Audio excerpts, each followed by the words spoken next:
어느 주말 방 안에서 이어폰을 낀 채 영화를 보고 있었습니다. 하지만 딱 마침 맞게 하이라이트 장면에 푹 빠져있던 도중 누군가 제 등짝을 날렸어요. 깜짝이야! 할머니, 내가 노크 좀 하고 들어오라고 몇 번이나 말했잖아. 노크했지. 노크했어. 10번도 더 노크했지.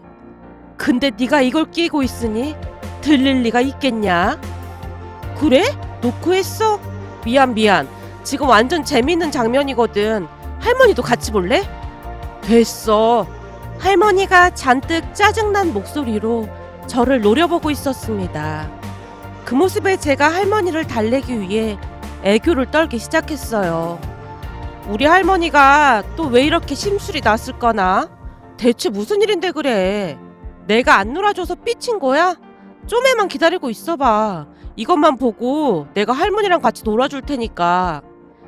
네가 안 놀아줘도 요즘 이 할미도 이 휴대폰으로 잘 놀고 있거든. 할머니가 손에 꼭 쥐고 있던 휴대폰을 제게 보여줬는데요. 취업을 하자마자 심심해하시던 할머니를 위해 제가 스마트폰을 사드렸거든요. 그때 당시에는 할머니가 시큰둥하게 받아들였는데요. 할머니, 이거 첫 월급 선물이야. 예전에는 빨간색 내복 같은 걸 샀다고 하는데 세상이 변했으니까 내가 특별히 스마트폰을 샀어. 뭐? 스마트폰? 그니까 네가 내내 들고 있는 그런 휴대폰 말하는 거야? 맞아. 이 스마트폰이 말이야. 안 되는 게 없거든. 다 되거든. 제가 스마트폰에 대해 열심히 설명을 하고 있었지만 할머니가 귀찮다는 듯이 말씀하셨어요. 뭐가 뭔지 하나도 모르겠구만. 너무 복잡스럽네. 이 할미가 이런 걸 어떻겠어. 할머니, 조금만 배우면 돼. 알고 보면 이거 아무것도 아니다. 완전 쉽다니까. 여기서 할머니 좋아하는 트로트도 다 들을 수 있다니까. 그래? 이걸로 내가 좋아하는 가수 노래 다 들을 수 있다고? 트로트라는 말에 할머니의 마음이 동한 게 한눈에 느껴졌는데요. 평소 할머니는 트로트를 참 좋아하셨거든요. 그날부터 할머니는 제게 스마트폰 사용 방법을 배우셨습니다. 할머니가 말은 그렇게 해도 워낙 총명하셨기에 금방 배우셨고요. 그리고 할머니에게는 스마트폰이 좋은 친구가 되었답니다. 그 뒤부터 할머니는 심심하다는 말씀을 하지 않으셨거든요. 암튼 제 말에 자신만만하게 말씀하시던 할머니가 다시 말을 시작했습니다. 그나저나 지금 휴대폰 얘기할 때가 아니야. 우선 최대한 빨리 통닭 한 마리 시켜야 할 것 같아. 통닭? 뭐야? 엄마 아빠 또 다투고 있는 거야? 오늘은 또 왜 그런 건데? 나야 모르지. 나도 방에서 내내 휴대폰 보면서 놀고 있었는데 갑자기 큰 소리가 들려서 나가보니 둘이서 또 저러고 있지 않냐. 그래서 오늘은 누가 잘못한 것 같은데? 내가 귀를 쫑긋하고 들어보니 네 엄마가 좀 잘못한 것 같아. 엄마가 무슨 잘못을 했는데? 나도 잘은 모르는데 아범이 머리가 좀 아프다고 한 모양인데 막 짜증을 내고 있더라고. 아니, 아프다는 사람한테 왜 짜증을 내고 그래? 그야 나도 모르지. 암튼 그래서 아범이 지금 잔뜩 골이 나 있는 것 같아. 그럼 오늘은 후라이드로 시켜야겠네. 그래야 할 것 같아. 아범이 무진장 화가 많이 나 있거든.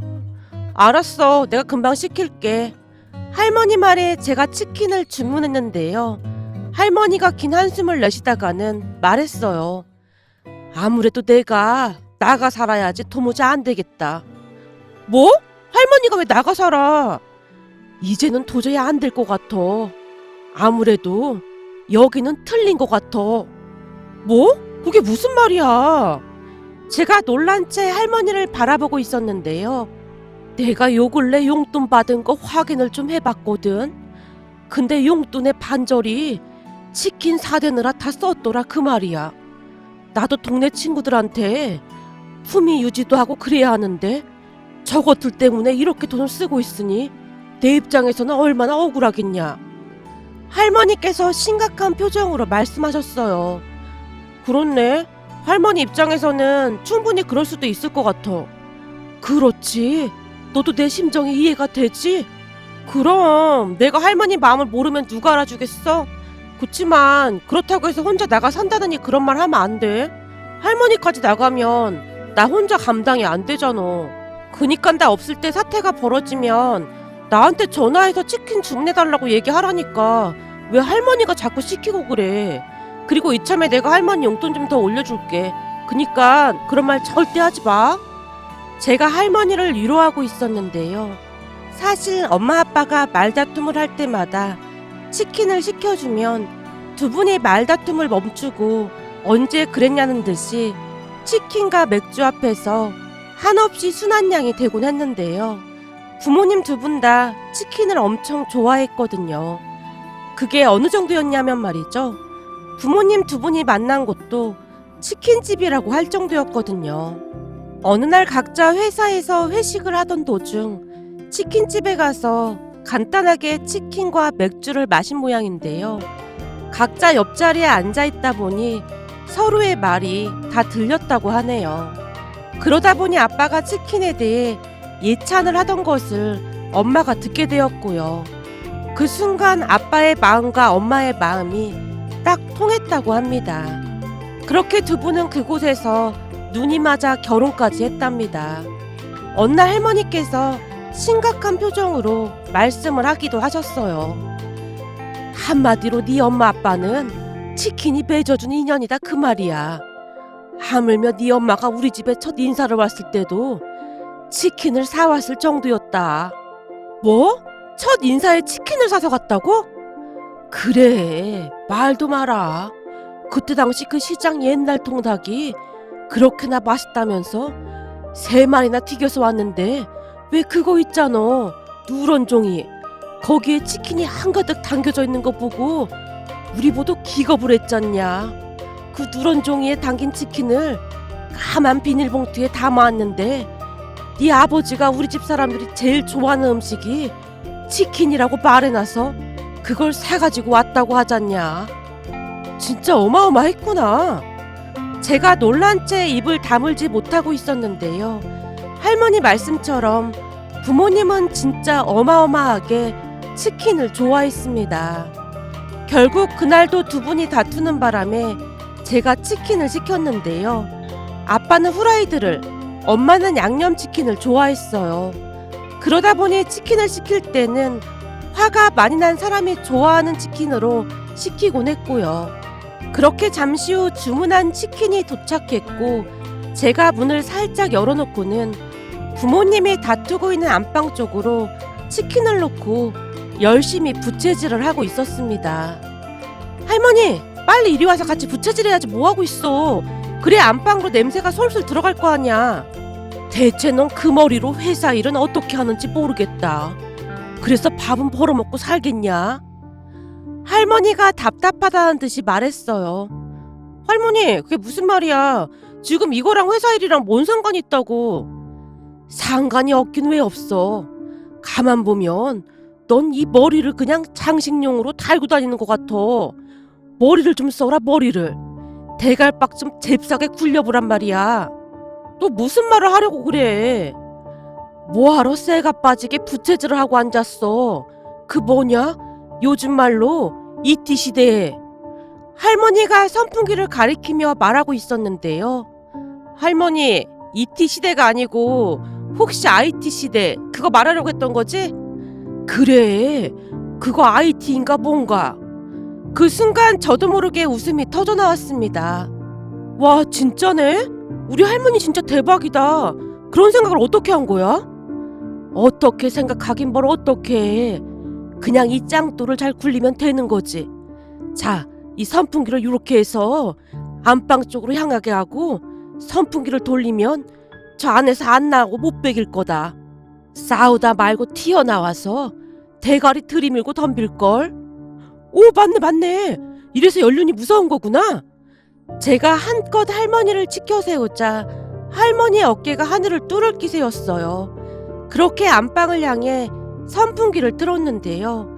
한참 동안이나 말다툼을 하던 부모님이 갑자기 조용해졌습니다. 그리고 잠시 뒤 두 분이 조용히 문을 열고 나오더니만 어머니, 혹시 치킨 시키셨어요? 역시나 아빠가 치킨 냄새를 따라 다가오고 있었어요. 선풍기 옆에 앉아 치킨을 먹고 있던 저를 보며 아빠가 외쳤습니다. 뭐야, 우리 몰래 치킨 먹고 있었던 거예요? 어머님, 너무 치사한 거 아니에요? 니들이 그렇게 쌈박질을 해대는데 우리가 어떻게 부르겠냐? 하루 이틀도 아니고 왜 그렇게 쌈박질이야? 우리가 언제 쌈박질을 했다고 그러세요? 우린 그냥 서로 오해가 있어서 대화를 한 것뿐입니다. 대화 같은 소리하고 자빠졌네. 집안이 떠내려가라 쌈박질 해놓고는. 아니라니까요. 여보, 우선 이 치킨부터 먹자고. 어머니, 저번에 거기서 시킨 거예요? 사거리 옆에 있는 그 치킨집은 맛이 영 아니던데. 연병을 하고 자빠졌네. 그 모습에 그저 기가 막힐 뿐이었는데요. 지금까지 말다툼을 한 사람들이 맞나 싶을 정도였거든요. 그렇게 부모님은 앉은 자리에서 치킨 한 마리를 뚝딱 하고는 아쉬운 듯 말했어요. 도저히 안 되겠다. 한 마리 더 시키자. 이왕 시킬 거 양념치킨도 좀 시키지. 후라이드만 시켰어. 네 엄마 양념치킨 엄청 좋아하는데. 그 말에 할머니와 제가 기가 막힌 표정으로 고개를 절레절레 흔들고 있었는데요. 부모님이 계속해서 한 마리 더 시켜달라고 성화였기에 제가 할 수 없이 치킨집에 전화를 걸어서 다시 주문을 했어요. 그런데 제 전화를 받던 치킨집 사장님이 제게 물었습니다.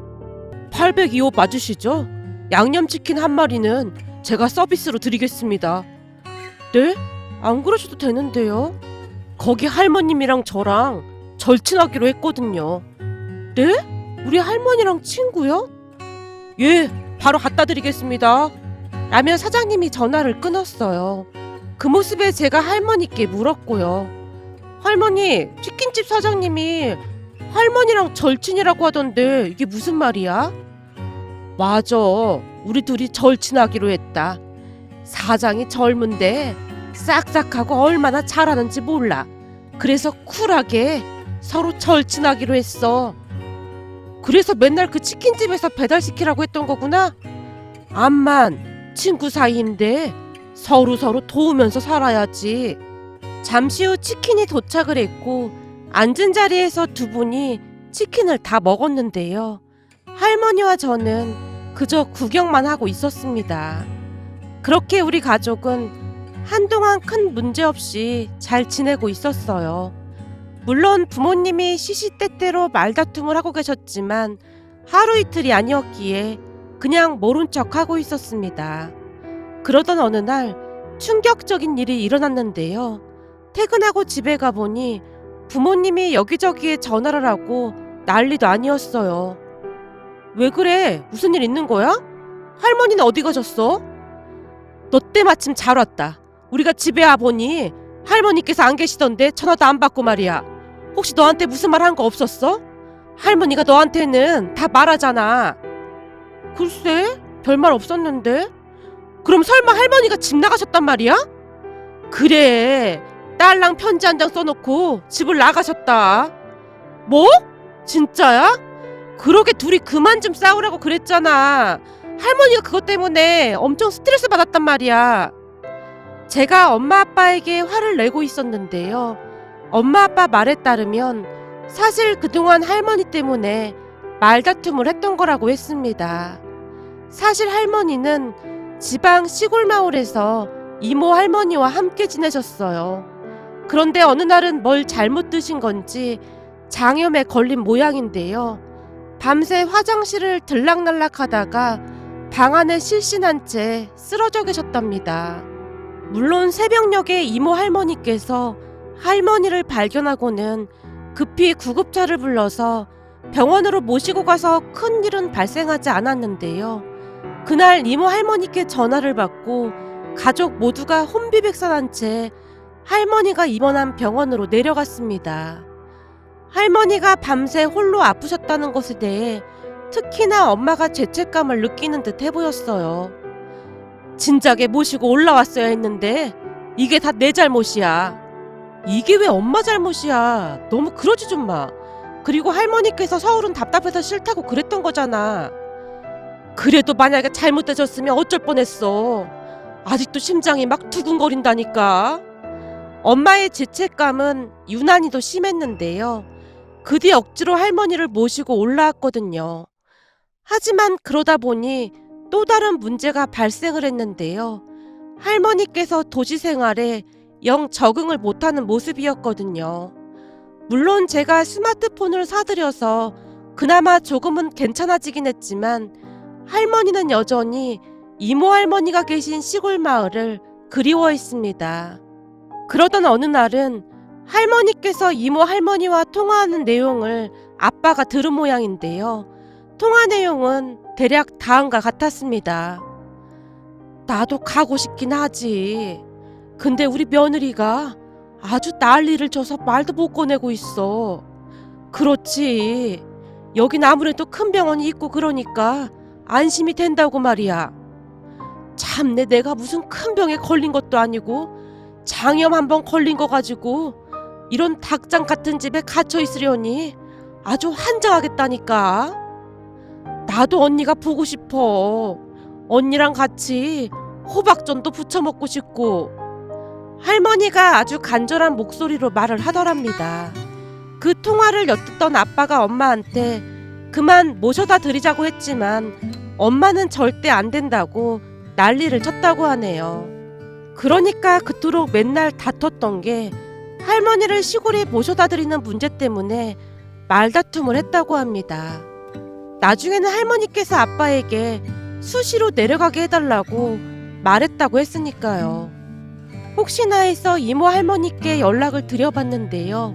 역시나 할머니는 이모 할머니가 계신 시골 마을로 내려갔다고 했습니다. 우리가 다 같이 내려가서 할머니를 설득했지만 할머니의 생각은 완강하기만 했어요. 난 그냥 여기서 살란다. 여기에 언니가 있으니까 걱정할 것도 없어. 나 이제 이 스마트폰도 엄청 잘 쓴다. 이걸로 유튜브 보면 의사들이 나와서 건강관리하는 방법도 다 알려주고 심심하지도 않어. 그리고 말이다. 내가 급하게 내려오느라 그 치킨집 김 사장한테 연락을 못하고 왔는데 안부 좀 전해다오. 친구하기로 했는데 서운하다고 할까 봐서 말이야. 할머니가 제게 신신당부까지 했습니다. 그 뒤 우리는 할머니가 계신 곳에 자주 가곤 하는데요. 내려갈 때마다 할머니가 제게 부탁을 하곤 한답니다. 다음에 내려올 때도 꼭 김 사장 가게에 가서 치킨 튀겨와야 한다. 알고 있어. 꼭 거기서 튀겨올게. 걱정하지 말고 있어. 근데 치킨이 다 식어서 맛이 좀 덜할 텐데 여기서 사 먹는 게 낫지 않을까? 절대 안 되지. 사람은 말이다. 이 의리가 있어야 하는 거야. 생각해봐라. 김 사장이랑 나랑 절친하기로 했는데 내가 어떻게 다른 데서 치킨을 사 먹어? 그건 배신이야, 배신. 간신배들이나 하는 짓이지. 할머니의 목소리가 단호하기까지 했습니다. 그리고 제가 치킨집 김 사장님께 할머니의 말을 전달했는데요. 제 말에 김 사장님의 눈시울이 붉어져 있었어요. 사실 제가 이것저것 음식 장사하다가 쫄딱 망하고 마지막으로 이 치킨집을 시작했는데 처음에는 엄청 힘들었거든요. 근데 처자식이 있는 몸이니 걱정이 이만저만이 아니었습니다. 그러던 와중에 할머니께서 우리 집 치킨이 맛있다고 여기저기 우리 가게를 소개해 주셨어요. 어느 날은 아파트 경비 아저씨가 와서 치킨을 사가기도 하셨고 편의점 사장님이 사가기도 하셨고요. 그 아파트 부녀회장님은 아예 우리 가게를 아지트로 삼고 있을 정도랍니다. 설마 우리 할머니가 다 소개해드린 거예요? 예, 맞습니다. 할머님이 제 딱한 사연을 듣더니만 여기저기 홍보를 하고 다니셨거든요. 우리 할머니가 좀 대단하신 건 알고 있었지만 역시 멋진 분이셨네요. 그럼요. 요즘은 할머님 덕분에 단골 손님도 많이 늘어서 가게도 잘 되고 있습니다. 그런데도 그 멀리서 우리 집 치킨을 가져다 달라고 하셨다니 어떻게 감사를 드려야 할지 모르겠습니다. 우리 할머니가 그러시는데 절친끼리는 의리가 생명이라고 하셨는걸요? 제 말에 눈에 눈물이 그렁그렁하시던 치킨집 사장님이 소리내어 웃고 계셨습니다. 물론 지금도 할머니가 계신 시골 마을에 내려갈 때마다 그 치킨을 사서 내려가고 있고요. 며칠 전 김 사장님네 가게에서 치킨을 사 먹으며 할머니와의 추억이 생각나서 이렇게 글 작성해 봅니다.